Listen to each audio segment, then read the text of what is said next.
Hello class, welcome to another tutorial on CS384. This time we will see the finditer method of the regular expressions. So finditer is very useful when it comes to get the exact indexes of where your regular expression has matched.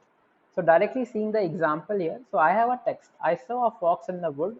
The fox had red fur.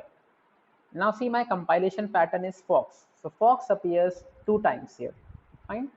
And now if I want to find what exact indexes the fox actually occurred, I basically use the find iter method.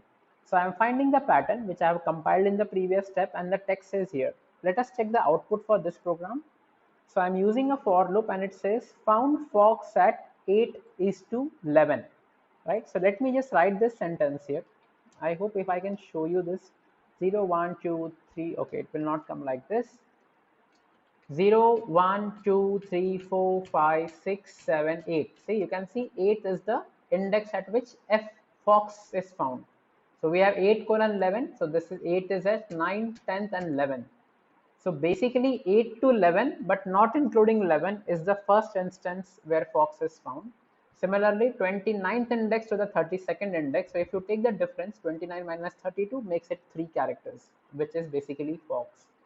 So when you find the positions of the expression where it match, we use the find iter method in regular expression. So that's it for this tutorial class.